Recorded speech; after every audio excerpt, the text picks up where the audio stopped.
I'm going to use my radio voice. Good afternoon.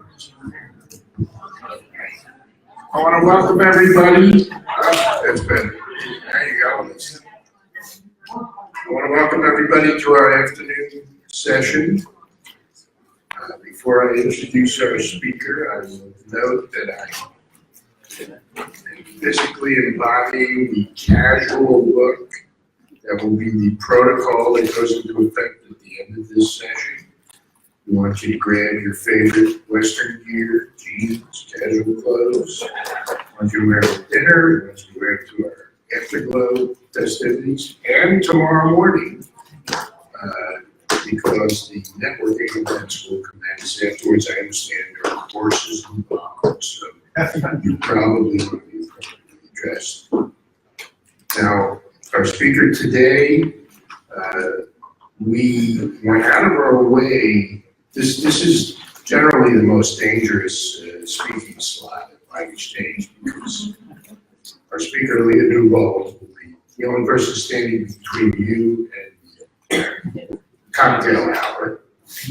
So bring in the wine. I fix that by having drinking. But we picked a subject that we know every person who is involved in economic development and site selection needs to pay attention to right now.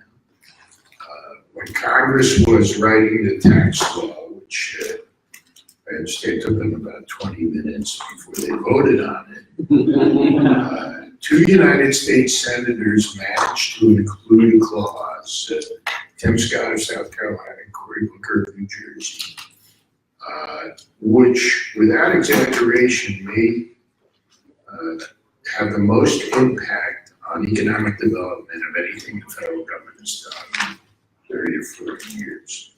And that is the creation of opportunity zones. These are federally designated zones that create huge incentives for private investment. They're drawing a tremendous amount of interest from hedge funds and other private equity players. And Allea Newbold, who is one of the industry's experts on incentives, is going to tell you how these things are set up and how you can maximize them. So without further ado, please welcome.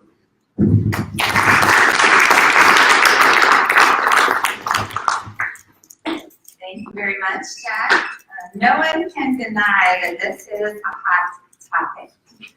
I did test out whether you can hear me in the back without the echo, but we're actually on Facebook Live, but I don't want anyone to not participate. The camera's focused on me, so you can still ask questions. We do want it to be collaborative and interactive, and kind of by a show of hands, I bet it's over half the room. Who's got like a full opportunity zone project complete to the end? I actually had a feeling, and I've been polling folks during my speed dating session to try to get a flavor for the room. So my goal today is to dispel some of the myths. There's still some sort of inaccurate information out there. And there's some key dates to keep in mind. So I want to review those, even though you may think, oh, I've heard all these opportunity zone presentations. I can promise each one you'll pick up something new, given that it is a new area. But do want it to be collaborative as well. I want to thank Neil and Ted and Jack for this opportunity to present.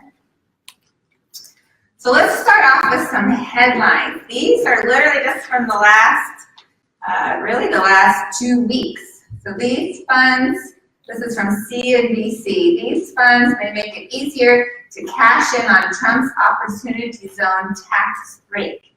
And I think these slides will be available afterwards, but it's interesting. I had one of my staff help put this together, and he actually left off the ending of the title, which was, so I'll kind of start, I'll read it again. These funds may make it easier to cash in on Trump's opportunity zone tax break for the rich, is actually what the article. So those two words, the tone, it really kind of changes the tone, right? So I think there is a lot of misconceptions that, oh, only high net worth individuals are going to participate because the hedge funds are going to set it up. You've got to be an accredited investor in order to participate. And I'm going to walk you through, and by the end, I'm going to revisit why I don't think sort of the hedge fund model is the optimal model. And so you'll have to stay to the end in order to understand why not. The other headlines are a little bit more appropriate, but there is a lot, just like with incentives in general, almost some stigma with opportunity zones. You know, who is it benefiting? Is it really benefiting the low-income census tract area? There's an area in Arizona that's putting in a huge development. It just happened to be currently near a low-income census tract, but it actually was already a high-use, high-development type area. But the determination of the census tract was back in 2010. So these are sort of dated type information. Some of the other headlines, what you need to know about Opportunity Zone. Forbes, another Forbes article, Opportunity Zones, incredible tax savings for entrepreneurs. And then looking at the potential risk for Opportunity Zones. So we'll touch base on that as well. And then because I'm a CPA, we're gonna have to have a numerical example, which we'll go through as well, showing you with and without Opportunity Zone investment. What does that really mean? What type of impact can that have? So the Opportunity Zones were part of the Tax Reform Act of 2018, which actually came out in December of 2017. And since that time, with limited guidance as part of the overall Tax Reform Act, we've seen additional guidance issued from the IRS, but there still leaves some questions to be answered. But I do think today we have enough information to move forward based on what we know, and things could change, hopefully actually for the better, with further guidance kind of expanding versus some of the narrow application it may have. So qualified opportunity zones are generally in a low census tract. They generally started off as a new market tax credit eligible area. So about this time last year, the governors were all scrambling in order to nominate their state zones, and then they had to be approved. And every state, of course, had a different process. Some had formal applications from the ADCs, and then some, like Florida, the governor just came up with his own, and nobody really knows how he came up with his designations. These designations are set in stone as of today through 2026. So if you're right outside of the zone, there's really no mechanism to expand it. My crystal ball, though, is telling me that in 2026, sort of favorable environment, and if this program is successful, we'll see a restart. They'll extend the program. Again, this is just my crystal ball, theoretical thinking. They'll extend the program and let another kind of one-time reset. So you'll have to come back to LiveXchange in 2027 and see if I was right. The last night at dinner, I don't see them in here actually. I'm pretty good at guessing numbers. I think that folks at the dinner table would attest. So this is part of my numbers guessing. Okay, so obviously the goal of any type of zone, and again, this is a federal designated zone with federal tax benefits. We'll touch base on some of the state tax differences, time permitting towards the end. But this is a federal program that's locally designated with federal benefits. But there are states like the state of Georgia, they've always had an opportunity zone, like a program referred to as opportunity zone. So it's important to understand when you're looking at this sort of what zone are we talking about. This is the federal opportunity zone. And I actually probably get a question every other day on the opportunity zones, but like with the lack of show of hands here, not necessarily pulling the trigger. Everyone's trying to figure out, how do I make it work? How do I make it work? But it does take some planning. There's some set timelines in order to kind of check all the boxes, dot your I's, cross your T's, to ultimately take advantage of the benefits, which we'll go over. But even just today, an hour ago, I had a developer client said, will you put on Ryan letterhead that this is an opportunity zone site? Well, you know, I can't do it. He wants it like today.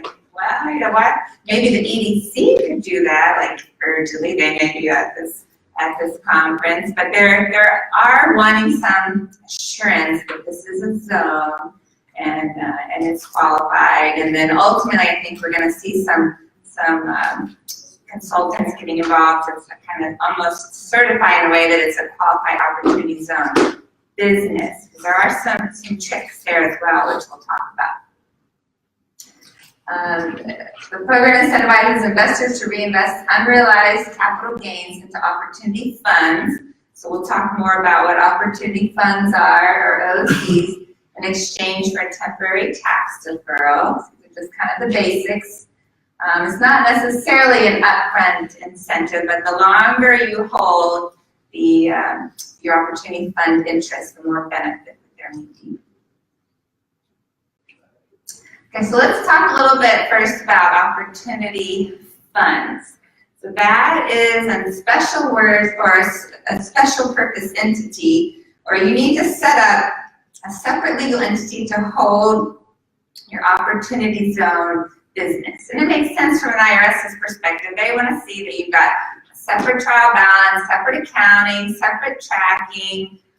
In some cases, maybe be a separate tax return, if it's a partnership, and everything is tracked separately.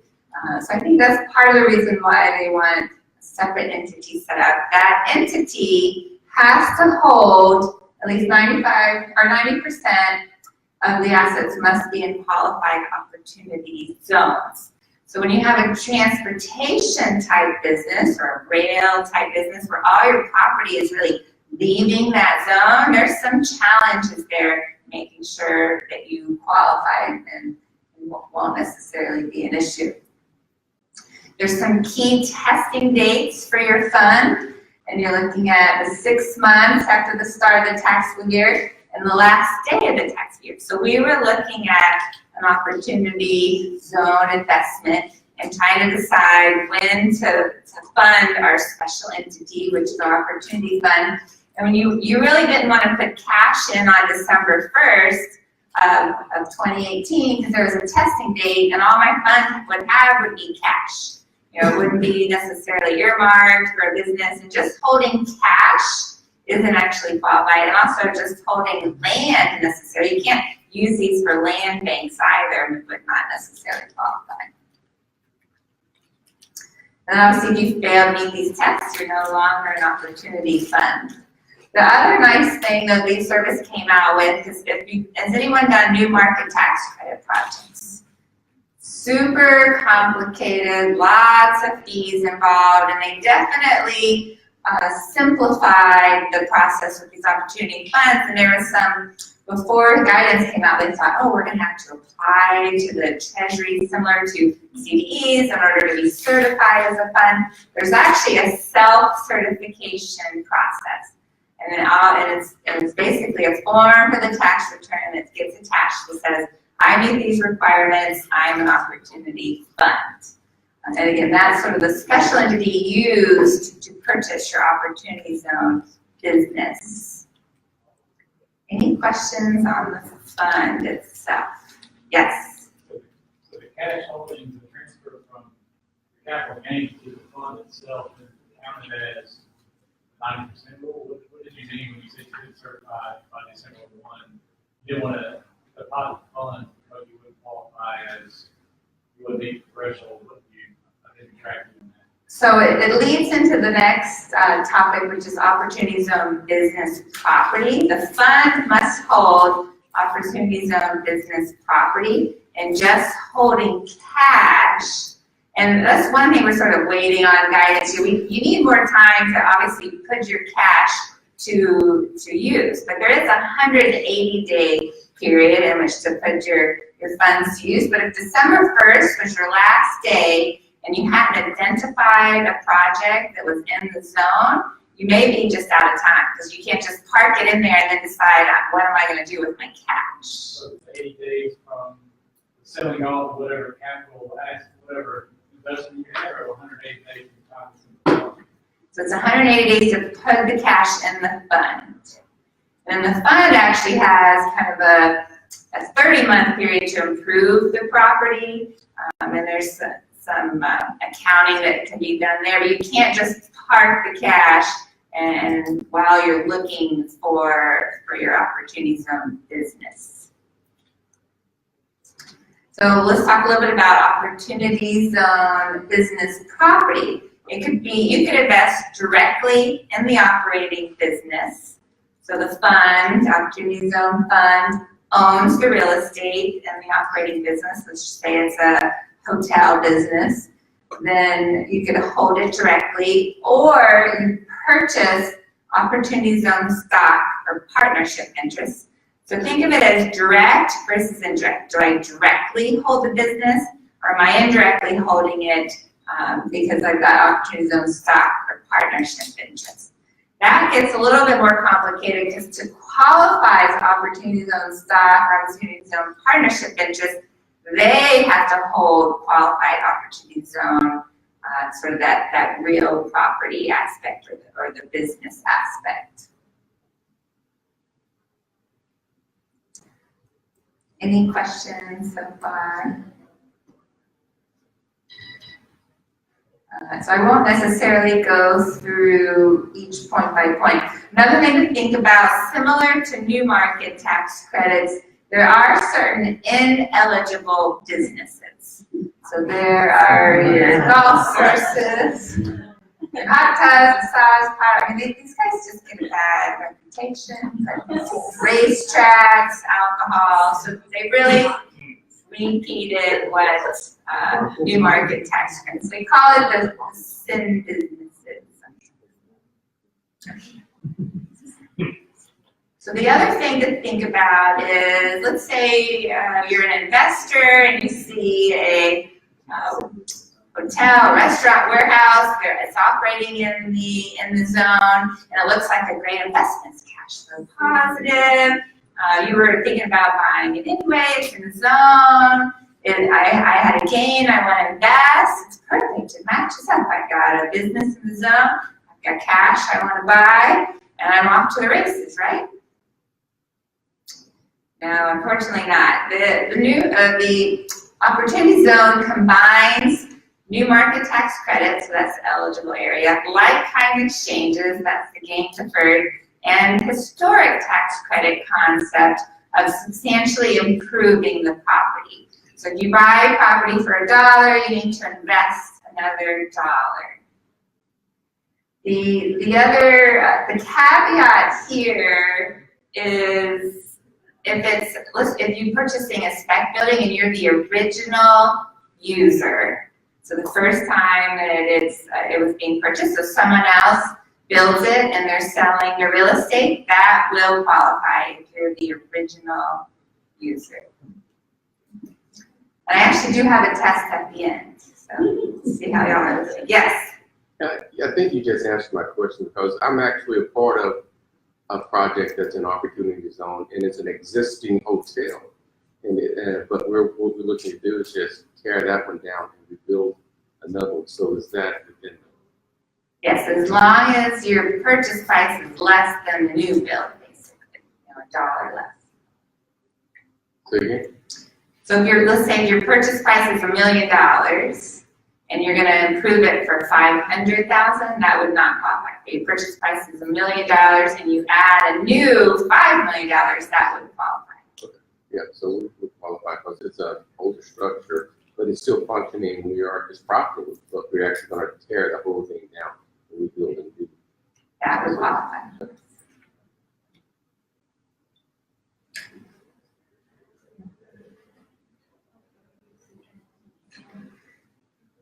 Yeah, we're not necessarily going to go through each of these. Okay, so we actually haven't necessarily touched on yet all the opportunity zone benefits.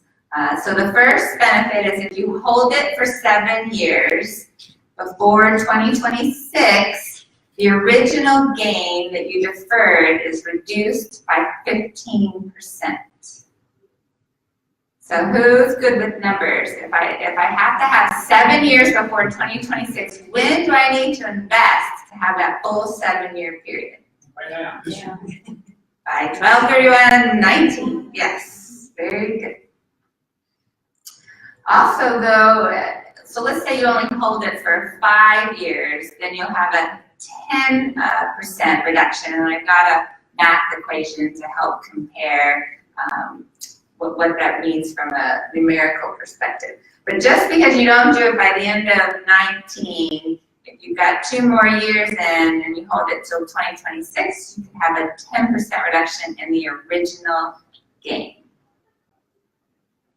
Isn't the intent like a 10-year hold? So that's the third tranche. So if you hold your investment, the new investment in the fund for 10 years, that is untaxed if sold before 2047. But is there any assurance that the program will extend beyond 2026? So I think there's some misunderstandings with the 10 years. So you could purchase on December 31st, 2026, and you hold for 10 years, you will get the benefits. Okay. So that portion doesn't expire. Because this actually wouldn't have been around for even 10 years. It came about basically on 1/1/18. So you wouldn't get the reduction in basis on the original investment, anything after December of this year. So the 5-year benefit, the 7-year benefit, none of that would matter after December 31st of this year. So December 31st after this year is the 15% gain reduction. And what actually happens from a tax return perspective, when I contribute into the fund, my basis is 0. And then after 7 years, my basis is increased 15%. So then if I later sold, I'd have less gain. But also, when I recalculate my gain in 2026, it's reduced by 15%. Did that answer your question? 30%? No, it's just the one. Okay. That's why we'll go through an example, and I think that will help. Okay, so one thing that is a misconception out there is, so I'm an investor. I put my money in a fund, which is a special entity. The fund purchases the property. So then later, I want to sell that property. And Jeff wants to buy my property. It's some really good real estate. This area has really revitalized, and Jeff has some extra cash from working at Ryan, and he wants to put it to good use. And I have property to sell. Well, I sell Jeff my real estate, I trigger the gain, and I will not get the 10-year deferral. I have to sell him my fund interest to get that deferral. And I really feel like that's not emphasized enough. Although there's a lot of petitioning, this is limiting, it's not how real estate is done. But I think if you look at some of the underlying intent and who was the drivers, Jack touched on some of those, but supposedly the founder of Napster, Sean, somebody, was one of the promoters of this. And he's thinking, if I get this big .com business, I've got a little bit of real estate, that I'm going to invest, roll over some gain in a qualified zone. My business can be anywhere. It's a .com business. The intangible appreciates over 10 years. I'm the new Amazon. I sell my fund stock. I have no gain because that .com business, it has quadrupled in value. And I think that's what this kind of underlying driving part of this. But really what the investors aren't the .coms of the world, it's the real estate of the world, owning real estate and then wanting to either flip that real estate or doing sale-leasebacks. But this goes to my point why I don't think if you read a lot of articles, you see third parties setting up funds and saying, hey, come invest, we're going to invest in qualified funds. Well, down the road, how are you going to dispose of your interest? Jeff doesn't want to buy 5% of some fund that owns a little bit of real estate. He wants to get his hands on the real estate directly. So in 2026, when you have to pay the gain, maybe you don't have the cash flow that you had previously. You've invested all the cash within this opportunity fund, and now you have no way to monetize. So I think most of these opportunity zone projects will be business expansions because they can control if I want to hold the real estate and sell it, it'll be closely held fund or partnership. Also, I can form a corporation. It'll be easy to sell the corporate stock. But if I have the actual fund interest, you'd have to get everybody to agree to sell at the same time for me to get my hands on that real estate in there. And again, if I sell my real estate, the fund will have a gain that gets allocated out. There is no deferral. You'll have the cash, potentially, if they sell it, they distribute the cash, but you won't have that magic 10-year no tax on the appreciation. But again, I do think with proper structuring, you can definitely take advantage of this. But that's why I kind of pointed out here and put fund in red. If you hold your fund for 10 years, then you get the deferral. But if my fund sells anything or any activity, it's just going to allocate to me like any other normal investment would on if you're familiar with K1s and partnerships. So then I sort of, contrast this with the fund selling its property. There's a big difference in getting cut.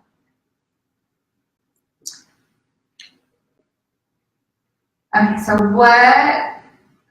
you can combine opportunity zones with other types of incentives, local incentives. We're starting to see states come up with separate incentives targeted at opportunity zones. I've got some summary slides about that. You can do new markets, historic tax credits. But one thing to think about with opportunity zones and the funds, you're basically investing pre-tax dollars. You have more money to invest than you normally would. It's almost like your 401k, you're contributing pre-tax, and then when you pull it out, it's almost after tax. It's not necessarily, but if you think about it though, if you're investing 10 million versus 8 million if you're a corporation, if you think about the math, you're putting to use an additional $2 million to appreciate that you don't pay tax on until 2026. Yes? Is there a minimum amount of money? No minimum. So you can set this up, if you could afford, is there a break-even point where you need to think about it in terms of all the logistics, all that stuff? That's a good question. Generally, I wouldn't probably go through all these hoops for under 100,000. I mean, it really depends, but some people have commented that, oh, my enterprise zone is in a residential area. I mean, so Mary, as an individual investor, you could buy a residential property, fix it up, rent it out. You'd have to kind of form it with you and your husband, so you have two people in your partnership. But again, if you're at the 37% tax rate, all you're doing is you're investing 100,000 pre-tax versus having, 37% less of that. Well, So, okay. Several people go together and do a fund. Do they all have to, I guess it's dependent upon how you set it up, but must they all invest the exact same amount? that's a very good question. So you could have what's like a mixed use fund. Mary could have deferred gain, but then Jeff he hasn't triggered any gain. He got all his cash from working at Ryan, so he's got to put it to use. He could invest alongside you with your gain that you're triggered. Can you do different types of projects? Can you do in your zone? You said it was a residential, but there's a commercial piece that you also want to help. If your goal is to improve the area. You can do that, but roll forward to 10 years from now, and you want to sell commercial, but you don't want to sell the residential piece. No. You're trapped. Jeff and I had this article where it was like the Miami folks put this baseball team in a warehouse in their fund, and it really makes no sense because you're not going to sell them together unless, though, if you think about you're the Dallas Cowboys, that's like a big business. Like their warehouse is full of all their Cowboys, athletic wear, so All the Cowboys, yes. it's possible that the two businesses are side by side, and I have a feeling there's more to the story than what we're reading in the article, but you're then, you're sort of trapped and you don't get that 10-year benefit. 'Cause when you sell that commercial, unless the rules change, you're gonna have gain when you sell the asset directly versus your fund. And I could explain that to you, why that happened. After.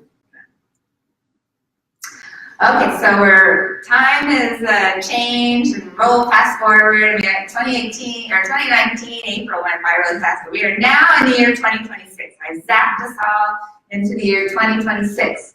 So what has happened now? We are a room full of opportunity, businesses and funds, and we want to know what happens in 2026. Well, the gain that I invested within the fund is now, I like this side is getting the questions. And I have a little red pointer too. So now we're in 2026, I zapped us all there, and what happens? Well, the gain I had deferred is triggered. Even if I haven't done anything with my fund interest, you are going to owe the tax that was deferred originally. But one thing I find personally fascinating is the gain you owe, though, is actually the lesser of my original gain or my fund interest. Wait a minute, please, I couldn't hear. So we're in 2026. I have to trigger my gain. The gain is the lesser of my original gain or the appreciated fund interest. So everyone in this room, we're all going to form valuation firms. So in 2026, we're going to market ourselves because you're going to have some independent valuation. And, quick plug, Ryan has a valuation firm. That we just purchased. We're very insightful. We knew this would be a big issue in 2026. So that's why I have here, it's a boom for investment firms. Because if you think about, we're in 2019, we are due for some, not gone classic, some sort of potential recession. And I mean, how heartbroken would you be if you invest this money and then, it didn't really materialize? Because you have seen the real estate value of opportunity zone business, the real estate has gone up by being in a zone. It's made it more attractive, more marketable. But now I'm in 2026 and it's not working because, Trump's not in office. He just extended himself 20 years. He changed the Constitution. And the opportunity zones ended. We're in 2026, no extension, no benefit. Real estate may drop. These zone businesses may drop. It's not as attractive anymore. I don't get that benefit. So just something to keep in mind. If you've held it for a period of time, you will have a reduced basis increase and reduced gain. But if that fund interest depreciates, you could potentially owe less tax. And then my magic growth, if I designed out my financial well-being, I would invest in a zone. It would tank. The next year, it would skyrocket. So I'd have to pay less tax, hold it for 10 years, and then I owe no tax on the skyrocket. So you could potentially see some, the economy, real estate, everything cyclical. And so in 2026, it could be due for that little dip of reception. It goes down. You don't want to sell it because it's depreciated. You hold on. You've held it since 2028. Hold it for 2 more years. Then you have no tax on that, again, the fund interest. Any questions there? What's your phone number? My information is at the end. Okay, so currently it is expiring. I actually think if the program is successful, they could look at extending it. And then there's just been a lot of complaints about, oh, my governor did this zone, I don't like it, this is the area, and like a reset to some new zones. But again, I think it's all going to depend on who's in power. So also, there's been a lot of discussion, if I purchase something in 2025, there's really no benefit because I didn't hold it for 5 or 7 years. Well, there's still, if you hold that investment for 10 years, it will go untaxed. So you only got a gain deferral of maybe 2 years, or even if you sold something in December of 2026, there's still the opportunities to put it within a fund if you think you're going to hold it for 10 years, because again, that new investment would not be taxed. Okay, so let's go through an example. Get technology to work. Blow this up a little bit. I'll kind of walk you through it. Can y'all see it okay? So we're contrasting a regular investment in 2018 with an opportunity zone investment in 2018. And it's a corporation, which is the 21% tax rate. So if I have an individual with a higher tax rate, the benefits would be even larger. So let's assume I had a $10 million gain, and I know the property that I want to purchase. It happens to be maybe 10 million as well. So I invested 10 million in case, the second case, but in the first case, I only have 7.9 to invest, but I have to pay taxes on the 10 million. Then let's assume that it appreciates my investment at 8%. So you got 10 million at 8% versus 7.9 at 8%. Then in 2026 though, so in 2018 I had to pay out 2.1. I bought it in 2018, so I actually have the 15% reduction. So instead of 2.1 of tax in 2026, assuming, this is the other thing that I should mention, this assumes in 2026 my tax rates are the same. Because actually, capital gain for individuals is about the same at the 20% versus corporate 21%, but assumes, so you are taking a risk that rates don't go up in 2026 as well. Assuming it doesn't, I'm at the paying 1.75. Then in 2028, I've held it for 10 years. So then I pay, an opportunity zone example, no additional tax. And so of my 10 million investment that increased 8% a year, I have 19.5 compared to having to pay tax on that gain in 2028. My remaining capital is only 15.1.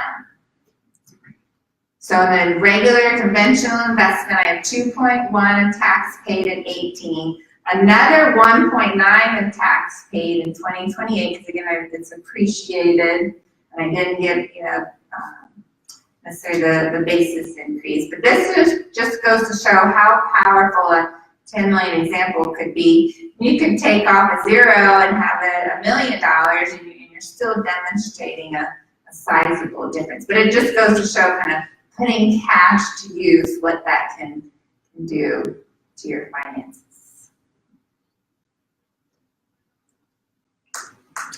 Any questions?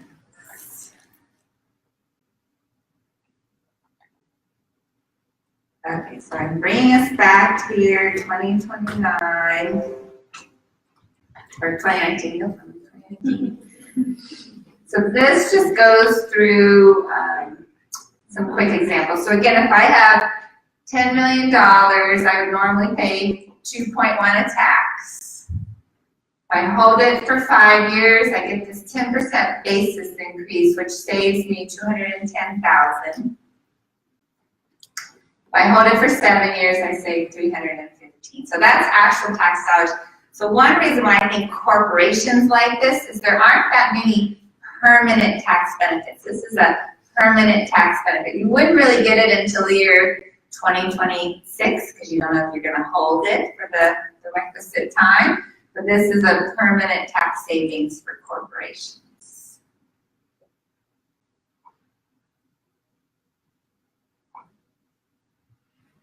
These we kind of like, okay. So this is, and again, we'll make the slides available, but this is just a quick summary. If I hold my fund investment, so again, not necessarily, the underlying real estate needs to be held, otherwise you're going to trigger a gain and you won't really have much benefit. But if I'm holding my fund interest for less than 5 years, I at least get the deferral of my capital gains. So you get the time value of money concept. If I hold it between 5 and 7 years, I have a 10% reduction on the original tax. between 7 and 10, I have 15%. But again, in order to get that 7 years, we got to invest by the end of 2019. And if I hold it greater than 10 years, my new investment would be untaxed. Again, it's the fund investment. Okay, here's the test. Who's been paying attention? So I want to know if this is qualified. Everyone sitting up straight. Yep, this is good. I want to know if you've got qualified opportunity zone or qualified opportunity fund. So my first case, existing business was already in an opportunity zone. That's great. I'm so happy I'm in the zone. And I'm going to expand. I'm going to add a bunch of jobs.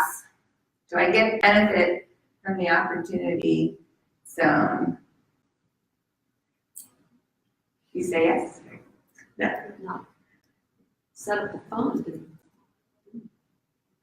Well, even if I set up a fund, I'm probably not going to meet that substantial appreciation test. Although there is some strategies regarding just putting personal property within my funds, but you're not going to. That personal property doesn't appreciate, so you won't get that 10 years. But maybe I'll get that tax deferral by setting it up. But qualified opportunity zones or businesses are supposed to be kind of businesses, so there's concern that just having personal property is that really business. Okay, next I'm gonna purchase an existing apartment building. This is my favorite. It depends. Are you going to improve the property that you purchase?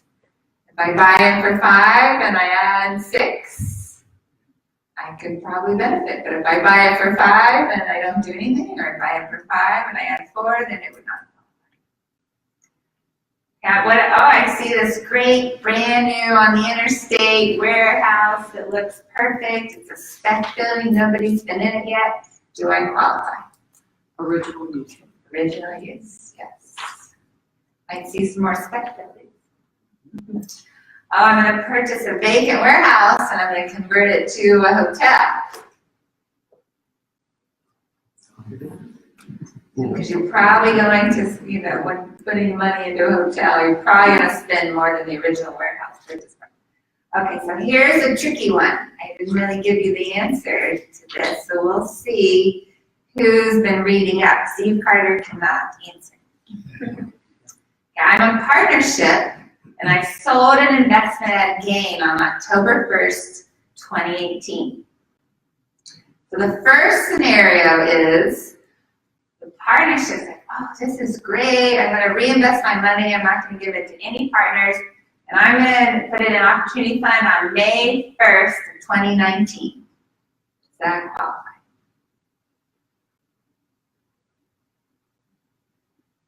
Have 180 days. That's right. It was a trick question. It's more than 180 days. But if I had put it in on January 1st, it would have qualified. But right, it's too long of a time frame. But now, though, I am a partner in the partnership. I'm the investor in the partnership. I didn't know about this gain in October. They don't tell me much about my investment. But I get my K1 and I'm like, oh shoot, I didn't make estimated payments. I gotta figure something out with this gain. So I'm gonna invest in the opportunity fund on May 1st of 2019.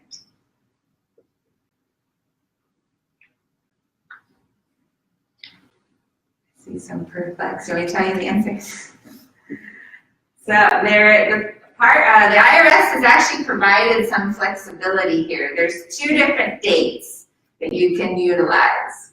You can, the partnership can elect, so then you won't even see it on your K1, it won't be a realized gain. Or, and actually this is interesting, the individual investor has 180 days from either the end of the tax year or the date the interest was sold in October, which provides for a lot of flexibility. So here, May 1st is less than 180 days, and I guess I should have told you it's a calendar year partnership. So now I'm within my time period.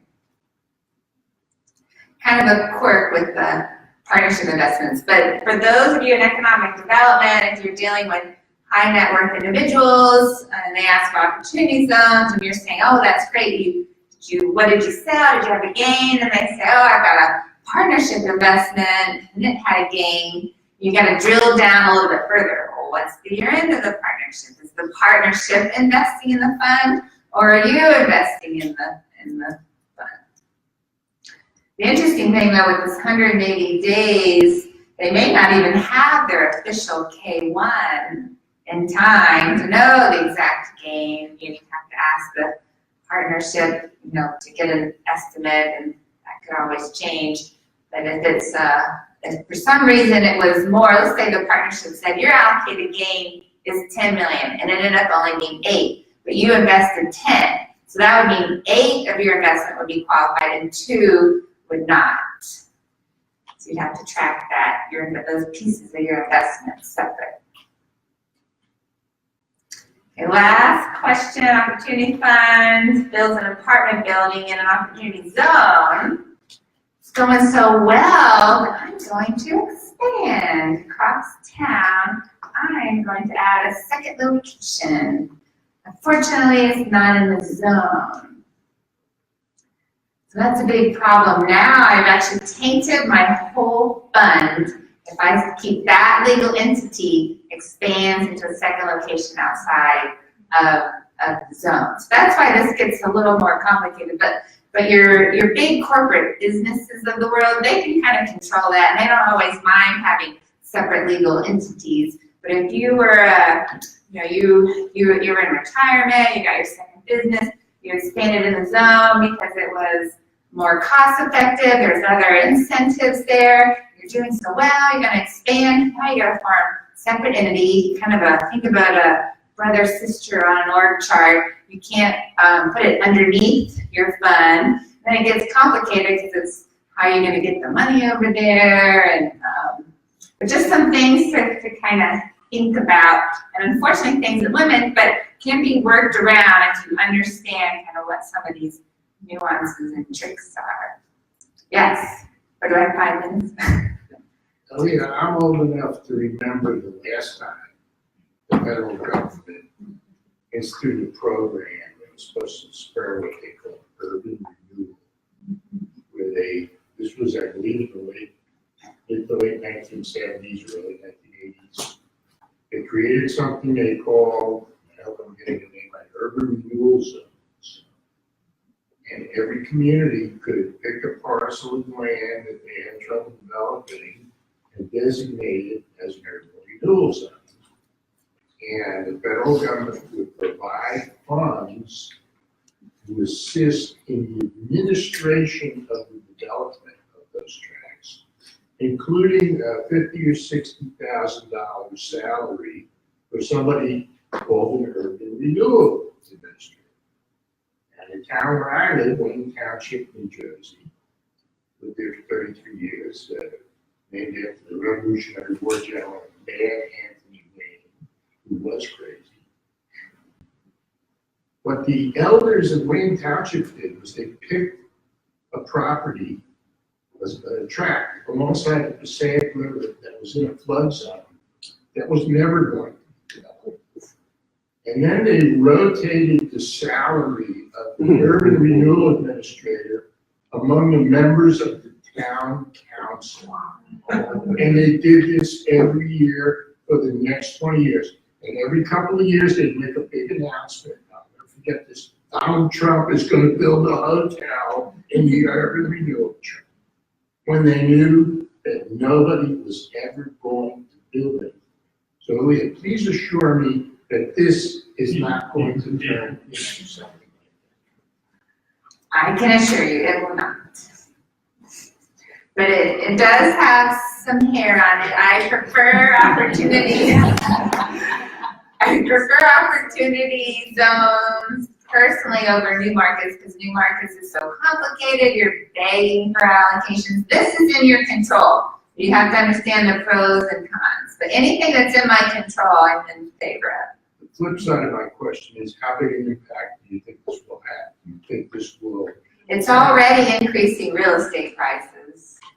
within the zones, because it's kind of more marketable. Unfortunately, the delay of IRS guidance is, everyone was on the sidelines.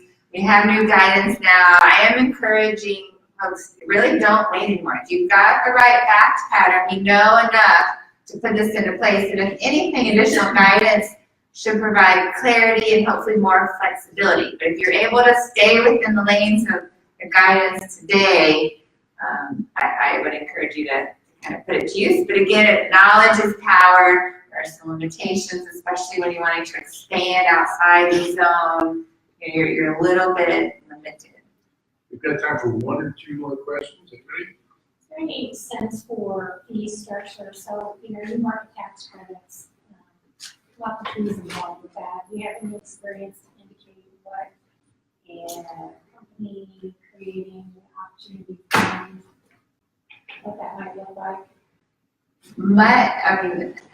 It's much smaller than the new market side. You'll need someone to help set up the legal entity. You'll pay your CPA a little bit more for the forms.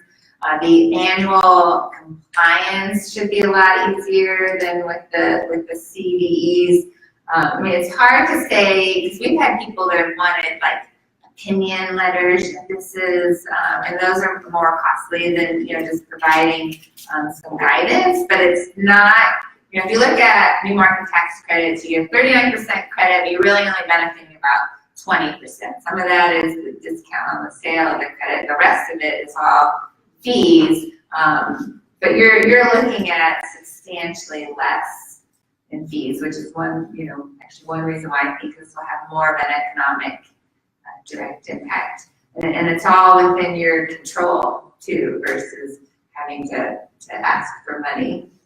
Before I get kicked off the stage, I just wanted to also point out there are some state implications. So some of the states, from a state income tax perspective, they start with federal. So if I'm starting with federal, it won't have that gain within my number. But actually, some states have said, well, I don't care. I think there's some North Carolina people here. North Carolina has said, I'm going to tax you for state purposes on that original gain. Some states, they don't start with federal income tax, so then you have to see is it an adjustment or not. So that's the downside on the state side. There are some benefits on the state side.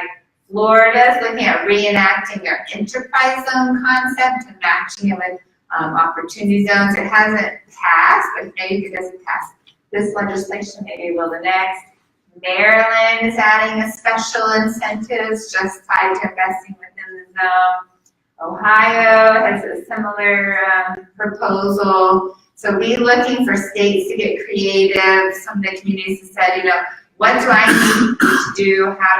What's my strategy? How do I market my zone? Just think about how do I combine other incentives. Opportunity zone is really a tool within the toolbox, and it's almost like a financing vehicle. You're just using pre-tax dollars and putting those to use. And think about adding some additional incentives in order to entice the pot for this particular area of investment. Allea,